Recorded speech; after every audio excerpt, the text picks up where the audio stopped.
क्या आप अपने जीवन में पैसा और प्यार से परेशान हैं, या फिर आपके जीवन में रिश्ते बनते बनते बिगड़ जाते हैं, या आप अपने वैवाहिक जीवन से परेशान हैं, आपकी बेडरूम अच्छी नहीं है?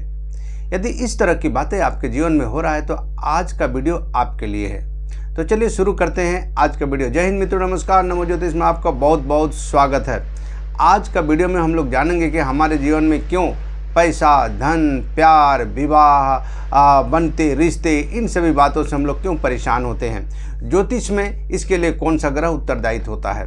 तो चलिए शुरू करते हैं आज का इन सभी बातों पर विचार। मित्रों, ज्योतिष में शुक्र एक ऐसा ग्रह है जो हमारे जीवन में सबसे अधिक समय तक इसकी दशा और भोगकाल रहता है। यह ग्रह हमारे जीवन में इन्हीं सभी बातों को लेकर आता है, और यदि कमज़ोर स्थिति में बना होता है तो हमें इन सभी बातों से परेशानी होती रहती है, और मजबूत स्थिति में है तो हमें इसका लाभ मिलता रहता है। मित्रों, ज्योतिष हमारे जीवन में प्यार संबंध, प्रेम संबंध, विवाह, धन, वैभव, सौंदर्य, रूप, सज्जा, आर्ट, कला, वाणी, संगीत, इन सभी कारक तत्वों से हमारे जीवन को रूबरू कराता रहता है। अलग अलग भावों में शुक्र का क्या प्रभाव होता है, चलिए जानते हैं। यदि आपकी जन्म पत्रिका में शुक्र प्रथम भाव में बैठा है तो प्रथम भाव हमारा शरीर का, तन का भाव होता है। यदि शुक्र अच्छे ग्रहों से प्रभावित है, अच्छे मित्र राशि में बैठा हुआ है, अन्य वर्ग कुंडलियों में भी बेहतर है, अच्छे इसकी दृष्टि युष्टि संबंध बने हुए, तो निश्चित रूप से आपका शरीर आकर्षक होगा, मनमोहक होगा और स्वस्थ होगा।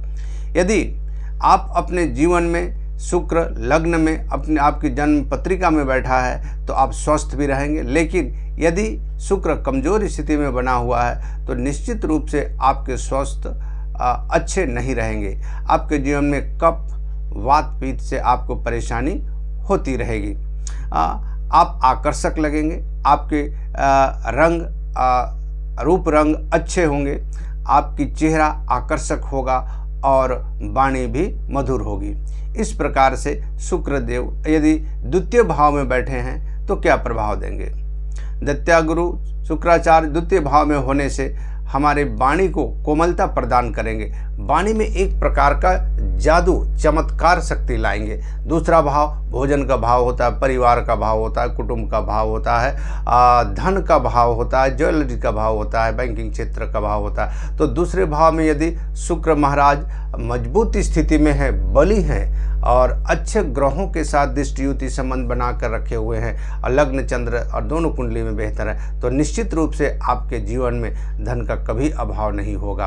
आप अपने जीवन में ज्वेलरी, तरह तरह के गहने से संबंधित आपका जीवन परिपूर्ण रहेगा। आपकी वाणी कोमल होगी, आपके अंदर में कविता करने की, रचना करने की, लेख लिखने की, ये उसका संप्रेषण करने की अच्छी कला होगी। आप विभिन्न प्रकार के अच्छे भोजन के शौकीन होंगे, अच्छे वस्त्र के शौकीन होंगे।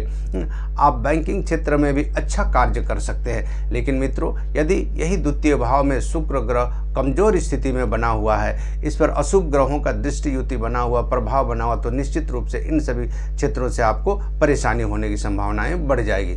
दूसरा भाव में यदि शुक्र महाराज बैठे हुए हैं तो उनकी सप्तम दृष्टि अष्टम भाव पर, अष्टम भाव होता है आयु का भाव होता है, मृत्यु का भाव होता है, पत्नी का धन का भाव होता है, विभिन्न प्रकार के रोगों का भी भाव होता है। यदि शुक्र का स्थिति मजबूत नहीं है, बली नहीं है, तो इन सभी बातों को लेकर आपको परेशानी होने की संभावनाएं बढ़ जाएगी। शुक्र देव यदि तीसरे भाव में बैठे हैं, तीसरे भाव में बैठने से एक पराक्रम का भाव होता है, छोटे भाई बहन का भाव होता है, छोटी यात्रा का भी वह घर होता है। यदि शुक्र मजबूत स्थिति में है तो आपके छोटे भाई बहन से अच्छे संबंध होंगे, उनका सहयोग मिलेगा, साथ ही साथ छोटी यात्राएं होंगी, यात्राओं से आपको लाभ मिलेगा, आपकी प्लानिंग अच्छी होगी। अच्छे प्लानिंग करके आप अपने जीवन में उन्नति कर सकते हैं। इसी प्रकार संचार और संप्रेषण के क्षेत्र में भी उन्नति कर सकते हैं। मित्रों, यदि आपका शुक्र देव चतुर्थ भाव में बैठे हैं तो क्या फल देंगे। चतुर्थ भाव में बैठने से शुक्र का सप्तम दृष्टि दसम भाव पर होगा। दसम भाव हमारे कर्म क्षेत्र का भाव होता है, कर्म क्षेत्र में उन्नति करेंगे, अच्छे रोजगार मिलेंगे, आपके अंदर अपना एक स्टेटस बनेगा, जनता के समक्ष आपकी अपनी एक शाख बनेगी जिससे लोगों पर आपका प्रभाव होगा। और चतुर्थ भाव माता का भाव, मन का भाव भी होता है। माता का स्वास्थ्य अच्छा होगा, आपकी मन और मनोवृत्ति दोनों अच्छी होगी। साथ ही साथ भूमि, भवन और वाहन, इनका आपको लाभ होगा। और सौंदर्य का भाई चतुर्थ भाव सौंदर्य के लिए, क्योंकि शुक्र सौंदर्य और कला का ग्रह होते हैं, इनका कारक तत्व होता है, तो आप कला के क्षेत्र में महारत हासिल कर सकते हैं। सौंदर्यता, रूप सज्जा, इंटीरियर डेकोरेशन में आप अच्छे कार्य कर सकते हैं, उसमें एक रोजगार की तलाश कर सकते हैं। इस प्रकार से वास्तुकला का भी कार्य कर सकते हैं। यदि चतुर्थ भाव में शुक्र बैठे हुए, अच्छे मित्र राशि में बैठे हुए हैं और उन पर शुभ ग्रहों का दृष्टि युति संबंध बना हुआ, तब ऐसी बातें आपको मिल सकती है। लेकिन यदि यह कमजोर शुक्र है, नीच का होकर बैठे हुए हैं, अशुभ ग्रहों का प्रभाव है, तो इस प्रकार से लाभ मिलने की संभावनाएं कम हो जाएगी। आप ध्यान रखेंगे, जब ग्रह में बल होता है, कार्य कराने का बल होता है, वो बली होते हैं, तभी अच्छे और शुभ फल मिलते हैं, अन्यथा शुभ फल मिलने में परेशानी होती है। आते हैं पंचम भाव में। पंचम भाव संतान का भाव होता है, विद्या का भाव होता है, मनोरंजन का भाव होता है। यदि पंचम भाव में शुक्र मजबूत स्थिति में बली होकर बैठे हुए, लग्न कुंडली, चंद्र कुंडली में भी बली है, वर्ग कुंडलियों में भी उनकी स्थिति अच्छी है, और साथ ही साथ शुभ ग्रहों की दृष्टि युति बना हुआ है, तो मानिए पंचम भाव आपके लिए एक वरदान साबित होगा। चूँकि यह त्रिकोण का भी भाव होता, त्रिकोण का भाव होने के कारण धन आपके साथ ही साथ चलेंगे। पुत्र, अच्छे पुत्र संतान की प्राप्ति होगी।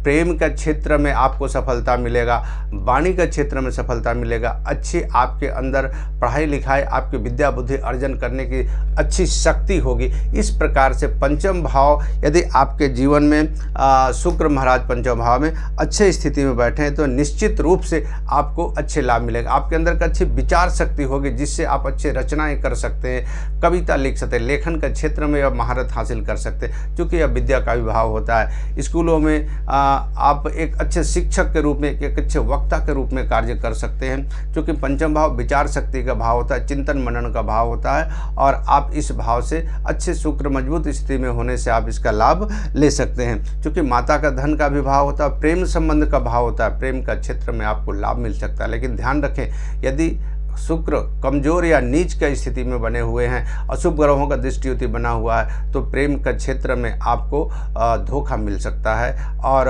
वहाँ लाभ के स्थान पर आपको हानि हो सकता है। इसलिए आपको सावधानी भी बरतनी चाहिए। साथ ही साथ यदि मंगल जैसे ग्रहों का चंद्रमा शुक्र के साथ अगर संबंध हो जाए, तो परेशानी बढ़ सकती है, इसलिए सावधान रहने की भी आवश्यकता है। आते हैं छठा भाव में। छठा भाव चूँकि रोग, ऋण, रिपु, शत्रु का भाव होता है, हमारे जीवन में इसका बहुत अधिक प्रभाव पड़ता है। छठा भाव में कहा जाता है कि शुक्र यदि छठा भाव में हो, तो वह व्यक्ति आज़ाद शत्रु होता है, यानी उसके कोई शत्रु नहीं होते हैं, और यदि शत्रु बनते भी हैं तो वो अपनी शक्ति से, अपने पराक्रम से उन पर विजय हासिल करता है। तो यदि शुक्र मजबूत स्थिति में, तो आपके स्वास्थ्य अच्छे होंगे, आपको ऋण यानी लोन मिलने की भी सुविधाएं बन जाएगी, साथ ही साथ कर्ज नहीं होंगे आप पर, और शत्रुओं पर आप विजय पाएंगे। गुप्त शत्रु जन्म ले सकते हैं, पैदा हो सकते हैं, आपको परेशान भी कर सकते हैं यदि शुक्र नीच का स्थिति बना हुआ है और अशुभ ग्रहों का प्रभाव है। अन्य कुंडलियों में शुक्र कमजोर स्थिति में है, तो यही छठा भाव में जो शुक्र बैठे हुए वो आपको हानि पहुंचा सकते हैं लाभ की जगह पर, इसलिए आपको सावधान रहने की भी जरूरत पड़ती होती है। छठा भाव अपयश का भी भाव होता है, कोर्ट केस मुकदमा कचहरी का भी भाव होता है, कलंक मिलने का भाव होता है। तो अपयश यानी गुप्त रूप से आपके शत्रु आपको परेशान कर सकते हैं, कई प्रकार के साजिश में आपको शामिल कर सकते हैं, इसलिए सावधान रहें। छठा भाव में यदि शुक्र है, तो चूँकि इस घर में शुक्र मजबूत स्थिति में है तो आपको तो लाभ मिलेगा, लेकिन कमज़ोर स्थिति में नीच का शुक्र होकर अस्त होकर बैठे हुए, तो आप समझे कि आपके लिए कुछ परेशानियां हो सकती है। छठा भाव नौकरी का भी भाव होता है, धन का भाव होता है। यदि शुक्र मजबूत स्थिति में, आपको नौकरी मिलने में परेशानी नहीं होगी, आपको संभवतः बहुत आसानी से नौकरी मिल सकता है, धन की कमाई भी अच्छी हो सकती है, और अपने जीवन में आप उन्नति कर सकते हैं, उत्कर्ष कर सकते हैं यदि शुक्र मजबूत स्थिति में है। तो एक बात और कहना है कि शुक्र यदि द्वितीय भाव या सप्तम भाव में से उनका भावेश यदि बन जाता है और अशुभ ग्रहों का प्रभाव पड़ता है, तो शुक्र एक मारक ग्रह के रूप में कार्य करते हैं। तो ध्यान रखें, यदि शुक्र द्वितीयेश है या सप्तमेश है तो उस समय जब शुक्र की दशा अंतर्दशा चल रहा हो तो आप सावधान रहें, क्योंकि यह मारक के रूप में किसी न किसी प्रकार की आपकी शारीरिक क्षति या मानसिक क्षति या किसी ऐसे बीमारी जो संभवतः लंबे समय तक चले संभावनाएं बनती है। इसलिए आपको सावधान होना चाहिए। इनकी दशा अंतर्दशा में पाप ग्रहों की दशा अंतर्दशा चलती है तो वैसे समय भी घटनाएं घटने की संभावनाएं बनती है। तो मित्रों, शुक्र यदि हमारे जीवन से निकल जाता है तो हमारा जीवन नीरस बन जाता है, हमारे जीवन में किसी प्रकार का रस नहीं रहता है और यह जीवन